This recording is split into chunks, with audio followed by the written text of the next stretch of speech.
Assalamualaikum warahmatullahi wabarakatuh. Hello viewers, I am Muhammad Abdul Habib. Welcome you all to AIMS tutorial for accounts. In this video, I'll be explaining the chapter recording of business transactions, ledger accounts for intermediate first year students for Telangana State Board of Intermediate Education. Let us have a problem. Page number 66, question number 13. Prepare machinery account from the following. The transactions are given for the year 2018 for the month of March. So here are the transactions given for machinery and you are required to prepare machinery account. So machinery, it is an asset. So now you are preparing asset account.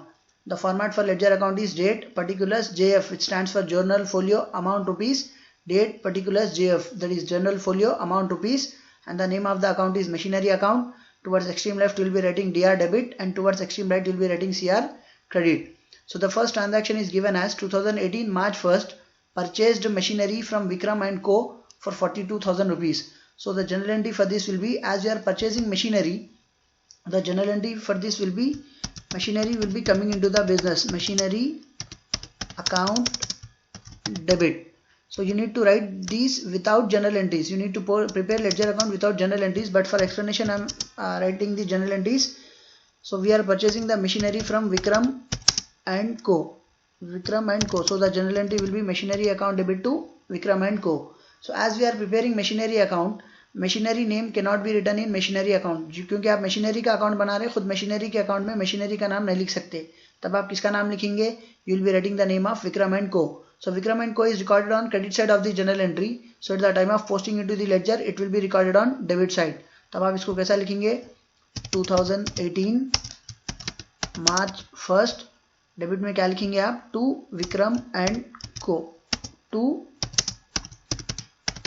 Vikram and को. So you are purchasing the machinery for 42,000. So 42,000 will be recorded here. 42,000 लिख देंगे आप. Next we have another transaction on March 6. Machinery purchased from Virat. तो इस बार आप machine खरीद रहे, किससे खरीद रहे? विराट से खरीद रहे. इससे पहले आप विक्रम एंड को से खरीदे थे, तब जनरल एंट्री क्या थी? Machinery account debit to Vikram and co. इस बार आप विराट से खरीद रहे, तो जनरल एंट्री क्या आएंगी? Machinery account debit to Virat account. तो इस बार फिर रूल क्या रहेंगे? मशीनरी के अकाउंट में, खुद मशीनरी के अकाउंट में मशीनरी का नाम नहीं आएगा. किसका नाम लिखेंगे आप? विराट का नाम लिखेंगे. The name of Virat is written on credit side of the general entry. So at the time of posting into the ledger account it will be recorded on debit side. तो डेबिट में क्या लिखेंगे आप? मार्च 6 and here you will be writing it as to Virat account. कितने में खरीद रहे आप विराट से? 16,000 में. So here it will be written as 16,000. The amount will be written here as 16,000. तो आप यहाँ डेबिट में क्या लिखेंगे? amount will be written here as 16,000. Next on March 12 machinery costing 8,000 sold for rupees 5,000. तो आप क्या कर रहे हैं? एक 8,000 की मशीन बेच दे रहे, 5,000 में बेच रहे, तो आपको पैसा कितना आ रहा? 5,000 रुपये पैसे आ रहे हैं. सो the general entry will be cash account debit 5,000, क्योंकि आप मशीन बेचे तो 5,000 रुपये आ रहे हैं. सो the general entry will be here, the general entry will be cash account debit 5,000. Cash account debit 5,000. तो 8,000 की चीज़ आप 5,000 में बेचने से आपको जो है ना लॉस हो रहा. कितना लॉस हो रहा? You are suffering a loss of 3,000 rupees. So it will be recorded as P&L. P&L का मतलब profit and loss account debit. Profit and loss account debit. कितने का लॉस हो रहा आपको? 3,000 का लॉस हो रहा. तो बदले में जो मशीन दे रहे हैं आप, वो कितने की दे रहे हैं आप? The machinery is for 8,000. तो अब इसका क्रेडिट में क्या लिखेंगे आप? To machinery account, the amount will be taken as 8,000. तो अब आप देखिए मशीनरी जो 8,000 की थी, आप उसको 5,000 में बेच रहे. तो cash is coming into the business. 5,000 cash is coming into the business and you are suffering a loss of rupees 3,000 and the machinery worth 8,000 is going from the business. तो अब आप मशीनरी के अकाउंट में machinery का नाम नहीं लिख सकते. तब आप क्या लिखेंगे? कैश का नाम लिखेंगे, प्रॉफिट एंड लॉस का नाम लिखेंगे. Cash and profit and loss account are written on debit side of the journal entry. So at the time of posting into the ledger, those will be recorded on credit side as 2018 March 12. कैसा लिखेंगे आप उसको? By cash account. तो cash कितना आ रहा आपको? 5,000 cash आ रहा. Next by profit and loss account, तो आपको लॉस कितना हो रहा, 3000 का लॉस हो रहा। नेक्स्ट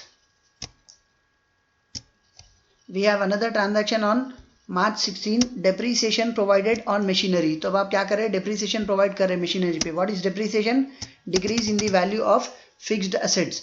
तो डेप्रीसिएशन प्रोवाइड करने की वजह से मशीन की वैल्यू कम होती, so the general entry will be depreciation account debit to machinery. तो डेप्रीसिएशन किस पे प्रोवाइड कर रहे हैं आप, मशीनरी पे प्रोवाइड कर रहे हैं, सो the general entry will B depreciation account debit to machinery account.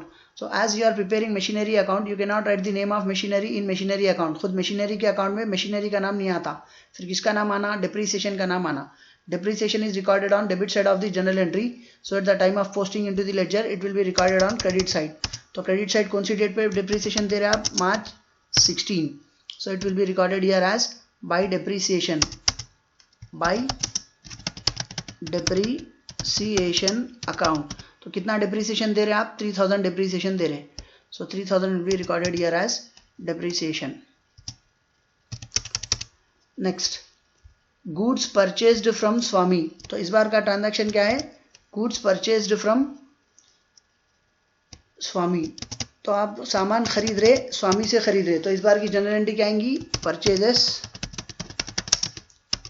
Account debit to Swami account, purchases account debit to Swami account. तो ये एंट्री में ना मशीनरी का नाम ना डेबिट में दिया हुआ है ना क्रेडिट में आ रहा, क्योंकि आप सामान खरीद रहे, स्वामी से खरीद रहे। As you are preparing machinery account, machinery name is neither written on debit side of the entry nor it is written on credit side of the entry. So this entry will not be posted in machinery account, क्योंकि ये entry में machinery का नाम नहीं है। Entry क्या थी अपनी, purchases account debit to Swami account. So as we don't have the name of machinery, we are not going to write the, we are not going to post the entry, post the transaction dated March 22 in machinery account. Next, coming to a last transaction which is on March 30, purchase of machinery for cash. तो अब आप एक machine खरीद रहे, बदले में उसके पैसे दे रहे, so the general entry will be machinery account debit to cash account. Machine आ रही, बदले में आप उसके पैसे दे रहे। सो मशीनरी के अकाउंट में खुद मशीनरी का नाम नहीं लिख सकते, तब आप किसका नाम लिखेंगे, कैश का नाम लिखेंगे। Cash is recorded on credit side of the general entry, so at the time of posting into the ledger it will be recorded on debit side. तो डेट क्या आ रही, March 30, so here it will be recorded as to cash account, to cash account. कितना cash pay कर रहे हैं आप machine के लिए, you are paying ₹8,000। Now we are required to balance the account, machinery account. तो अब आप पूरे ट्रांजैक्शंस की पोस्टिंग कर दिए, अब आपको सिर्फ ये एसेट अकाउंट का बैलेंसिंग करना बाकी है। So how do we balance it, first will be doing the total on debit side as well as will be doing the total on credit side. So 40 plus 10 50, 50 plus 8 58, 58 plus 2 60, 60 plus 6 66,000. So the total on debit side of machinery account is 66,000. तो यहाँ side में थोड़ा लिख लीजिए आप, debit it is 66,000। फिर आप साथ साथ क्रेडिट का टोटल करिए।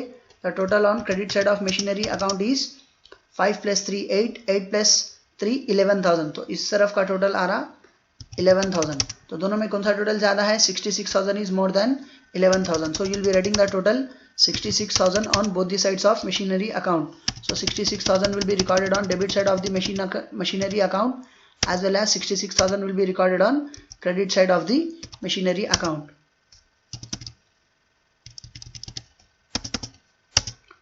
अब यहाँ भी आप 66,000 लिख दिए और इस तरफ भी आप 66,000 लिखेंगे।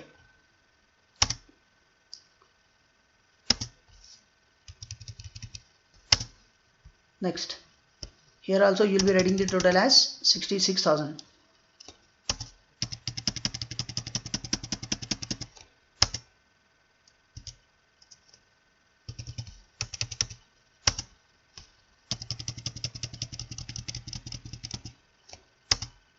So when you subtract 11,000 from 66,000, तो आपके पास कितने पैसे बच रहे हैं? Here you have written the total as 66,000 and when you have done the total, here the total is 66,000, but here the total is only 11,000, but here you have written the total as 66,000. So how to balance it? यहाँ पे कितने पैसे कम पड़ रहे हैं? Here there is a shortage of amount of 55,000 which will be recorded here as balance carried down. तो अब क्योंकि यहाँ पे अकाउंट सेटल नहीं होता, ये एसेट अकाउंट है and it is not settled, so it will be recorded here as balance carried down. तो ये बाई का साइड है, तो यहाँ पे आप लिखेंगे by balance carried down. So carried down के लिए कौन सी डेट लिखेंगे आप, जो मंथ का ट्रांजैक्शन, 2 मंथ का प्रॉब्लम है, वो मंथ की लास्ट डेट लिखेंगे. So the last date for the month of March is March 31st. It will be recorded as by balance carried down 55,000. The same will be brought down on its immediate next day as to balance brought down. Opposite side क्या करेंगे आप, उसको brought down भी करेंगे.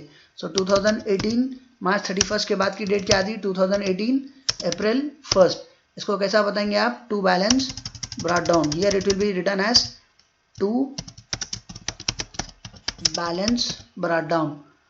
तो जो 55,000 carry करे थे आप, उसको यहाँ पे ब्रॉट डाउन करके बताएंगे 55,000. Hope you have understood the topic and hope you have liked my video. If you like my video, do subscribe to my channel AIMS Tutorial for Accounts. And if you are a new subscriber to my channel, don't forget to press the bell icon for further notifications. Do like my video, post your valuable comments, and do share it with your friends, relatives and all. Your one share can help someone to learn something. See you all in next video. Jazakallahu khair. Assalamu alaikum wa rahmatullahi wa barakatuh.